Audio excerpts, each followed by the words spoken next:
we are back with watches tonight. Sort of.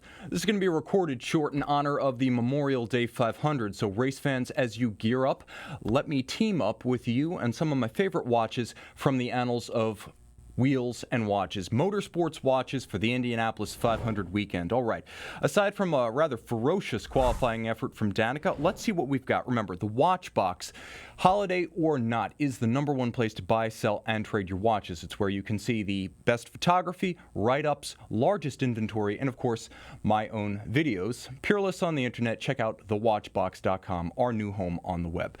Okay, for Indy Car racing fans, let's lead off from pole position. FP Journe is French, and so is his buddy Jean Alesi. And back in 2012, they had a crazy idea. Now, Alesi is generally associated with Ferrari from the bad old days when he was one of the few highlights of an otherwise hopeless program. So in the pre-Schumacher era, Alesi was pretty much as good as it got. Now, in 2012, in the twilight of his career, he was looking into Indy cars, and he was looking to ride with the reborn Lotus Equipe. Well, it didn't quite work out, but it did result in a 2012 special series in black aluminum with aluminum movement from no less than FP Journe. So you could see this is the FP Journe Octa Reserve Indy 500. Now, the watch came in two series, which is remarkable because they only made 99 of them in total. So let's start with the basic one. The one that you see right there. That's the less polarizing of the two. Highly collectible, part of the Line Sport aluminum series, and being one of the few that can genuinely claim special series status within that rather short production run. But there is a more exclusive version. 99 were made, of which about 29 were the friendship dial. Now this is going to be more polarizing than Danica Patrick.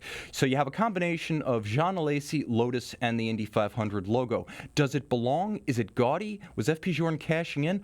Almost certainly not, as original buyers could opt to go without, and frankly, it was a sincere tribute to his compatriot Jean Alesi in the twilight of a grand career. Now, these are all over the map price-wise, but play the angles right. You should be able to square one of these away for less than the price of a Chronomètre Bleu on the secondary circuit. Look for between $18,000 and about $22,000, depending on condition and depending on accessory set. And yes, at this point, collectors are onto it. The friendship dial will cost more.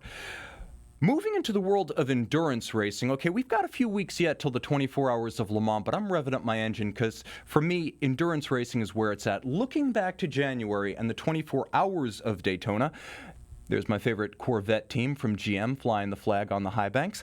We have the Rolex Daytona 116519 white gold. This is the sodalite. It was made from about 2001 to 2005. I don't have exact dates because, frankly, scholarship on modern watches is scarce, and I'm kind of working on my original studies here. But comment in the box if you know better what the production run for this one was. This is a crazy watch. First, what is sodalite? Let's back up a little bit. Sodalite is a tectosilicate that has the same look as dumoterite and, to a degree, lapis lazuli, but it's distinct and it starts like this. So you'd never imagine that what starts like this winds up as a Daytona that, back in the Zenith era, started out looking like this. This was the first of the sodalite dial. It was available exclusively with the Zenith caliber in white gold case with diamond dial. Now, it's absolutely spectacular, and if you can pick up a 16519 sodalite, my hat is off to you. That's quite a feat of collecting. Fortunately, the in-house caliber 6-digit references are a little bit more common. Not much, but a bit. We'll talk about pricing in a minute. Just know that there are more choices with the in-house caliber generation. So, although most examples were sold with diamonds, I have to admit, and I don't think it looks bad in this watch, I'll be honest. As a guy who doesn't like diamonds on guys' watches, I like this one. But for the purists, whether the general purists or the watch pro site Thomas Malkind, of which I am both, without diamonds is the way to buy these. So look for one that has the full Arabic numerals in white gold in the sodalite dial. Nail it on a white gold bracelet, and you're really flying. Now, pricing. There's a pretty big spread here. Like the Indy 500, the times and the numbers are all over the charts. So the contenders, generally $25,000 to $45,000, but there is a significant distinction there. $25,000 to about $35,000 is going to be the in-house caliber. It's going to be the 4130. It's going to be the more recent white gold watch, which is going to give you that non-diamond dial option. The Zenith with the diamonds is worth more. The secret's out. People know about these watches. So reason about $40,000 to $50,000, depending on condition, accessories, and provenance, to pick up one of the Zenith caliber white gold sodalite dials. Okay, moving on. Now we're getting to the meat of the matter and the namesake of the line, the Amvox 2, the watch I'm wearing on my wrist. So, for fans of the reigning champions of the 24 Hours of Le Mans, Aston Martin Racing in the production-based classes, the Jaeger LeCoultre Amvox 2 of 2006 was the bomb. Notice, it's a chronograph without pushers. How is that? Well, you push 12 o'clock and the pivoted case mounted on ball bearings starts. Push it at 12 to stop, push it at 6 to reset. You can fat finger it while wearing racing gloves, or if your trackside is a fan and you've had a few too many good brews, you can also work it that way. And if you do cross that line between tipsy and gone, it has a lockout feature, a slider on the side of the case that lets you lock out all chronograph functions. So essentially, your better nature looking ahead. 24-hour race, you do have to plan for the later stages, especially as a fan. So if you're drinking trackside, enjoying the event, and you're cruising Chrono 24, or even better, thewatchbox.com, I have to say, 44 millimeters titanium platinum or titanium DLC, you've got quite a few interesting options here, and I am partial to this one, though I own it in titanium. You can see in DLC it looks sharp. Check out my videos on Watchbox Studios and Watchbox Reviews, and also check out our website, because right now we actually have an example for sale. You want to go Amvox 2 titanium, you're going to pay $7,000 to $8,000 depending on accessories and condition.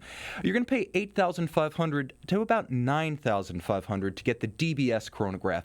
And therein lies the watch you're going to find on thewatchbox.com this Memorial Day weekend. We've actually got the only steel Amvox 2 series ever offered. The DBS in steel, 499 pieces in 2007. That was a landmark watch. If you think steel is real and you can't deal with a watch that's feather light in the luxury class, you got to consider this one. All of that said, you might want to hold out for the ultimate grail.